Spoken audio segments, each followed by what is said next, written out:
The Outlander series on Starz may be the most well-known of the several adaptations of Diana Gabaldon's historical fantasy novels from the Outlander series.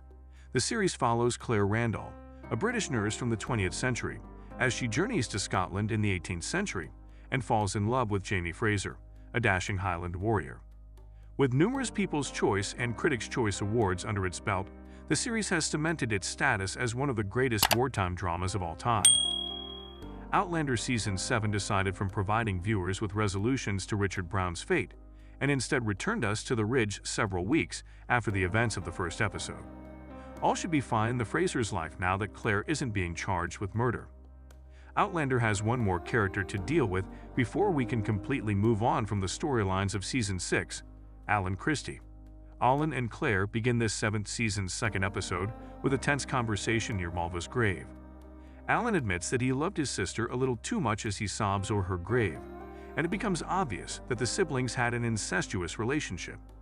When Claire learns that the murderer was Alan rather than Tom Christie, her reservations about him being Malva's killer are only strengthened.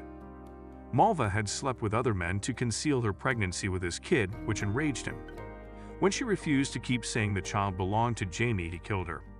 The story is occasionally illustrated with gory flashbacks, and after Alan has finished shrieking that Malva was his, he attempts to commit suicide. Alan is stopped by Claire, but he doesn't last long when young Ian intervenes and shoots him dead with an arrow.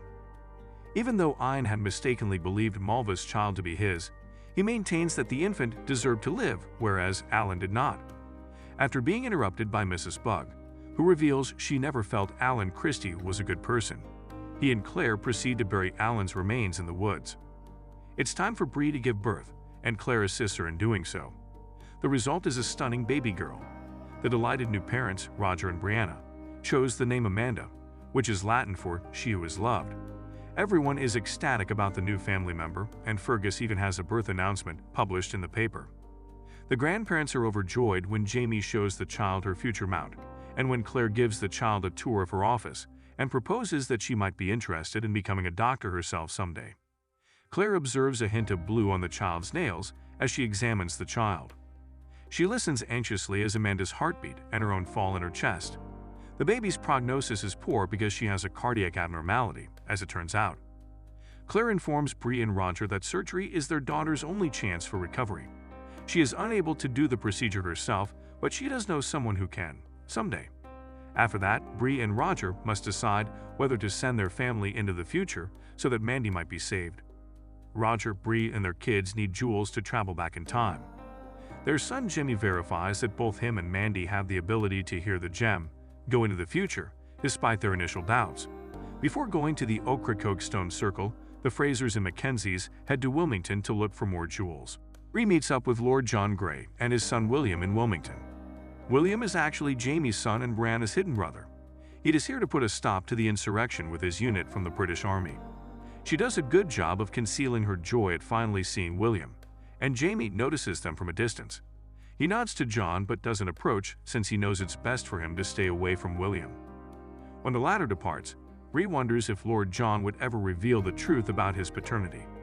John thinks that's foolish, but Bree tells him about Frank, the guy who reared her, and how she has always loved him. She believed that even if William learned about Jamie, he would still like John. Jamie visits Lord John after this interaction. While they both concur that William doesn't need to know about his origins, the two men cannot agree on whose side of the impending revolutionary fight they are on. John continues to be an agent of the Crown, while Jamie continues to support the Sons of Liberty. Jamie believes that their continuing friendship is endangering them and that they should sever all ties. Lord John presents Jamie with a sapphire, which he has been keeping onto ever since they first met at Ardsmuir Prison, before these friends must tragically part ways in knowing the Frasers are in town to buy some stones. The Mackenzies now have everything they need to sort through the stones thanks to Roger's success in locating some diamonds in Wilmington and Lord John's gift, but Jamie wants to spend some time with his daughter first. Bree tells her father about Disneyland, a place where nothing bad can happen, as they go on a moon and firefly-lit walk. She describes her childhood trip there with Claire and Frank, and explains why it is known as the happiest place on Earth. Jamie then feels compelled to inquire as to Bree's opinion of this time and location in comparison to her own. She responds, "Not at all.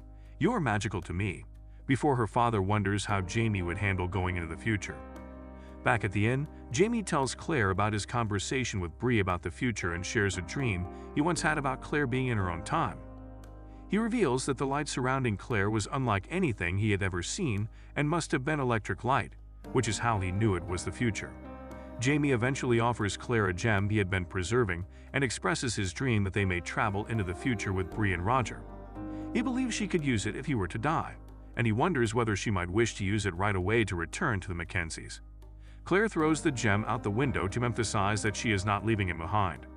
Claire, Jamie, Roger, Bree, and the kids must say a final agonizing goodbye on Ocracoke. While Jamie tells Roger he is proud of him and begs little Jemmy to convey his best to Mickey Mouse, Claire informs her daughter that no one knows if they will ever see each other again. Jamie struggles to say goodbye to Brianna as everyone is in mourning. Eventually, the Mackenzies make their way to the stones and vanish. Claire and Jamie are inconsolable as they stare at the standing stone, and Jamie promises to carry on for her benefit, but not for his own. Roger, Bree, and the children awaken beside the stones 200 years later, and a passing plane in the sky assures them that they have arrived in the present. Jamie and Claire are having a hard time accepting the Mackenzies' departure at Fraser's Ridge. Simply said, they have experienced so many losses in their lives that this may be one too many. Jamie assures Claire that he is there for her as she sobs in his arms. After a few weeks, daily life at the Ridge returns to normal. There are moments of happiness sprinkled throughout the scene, like Claire's voiceover admission that this is the happiest place on earth after Lizzie gives birth. But the Frasers are constantly being hit by life, and one night Claire discovers Wendigo Donner sitting in her office and stuffing matches. It looks that Donner was able to find a means to liberate himself thanks to Roger's prayers. He is presently sitting at Claire's home and demanding information. He tried to travel back in time through the stones while drinking whiskey to ease his anxiety, but it didn't work, so he's curious as to what went wrong. He needs to stay focused on his destination, says Claire, adding that being inebriated definitely didn't help. Donner wants more than just answers, though, and as his thugs emerge from the other parts of the house with Jamie, he threatens Claire with a gun. Wendigo believes Claire must own a hidden supply of gems because he needs one to return to the future.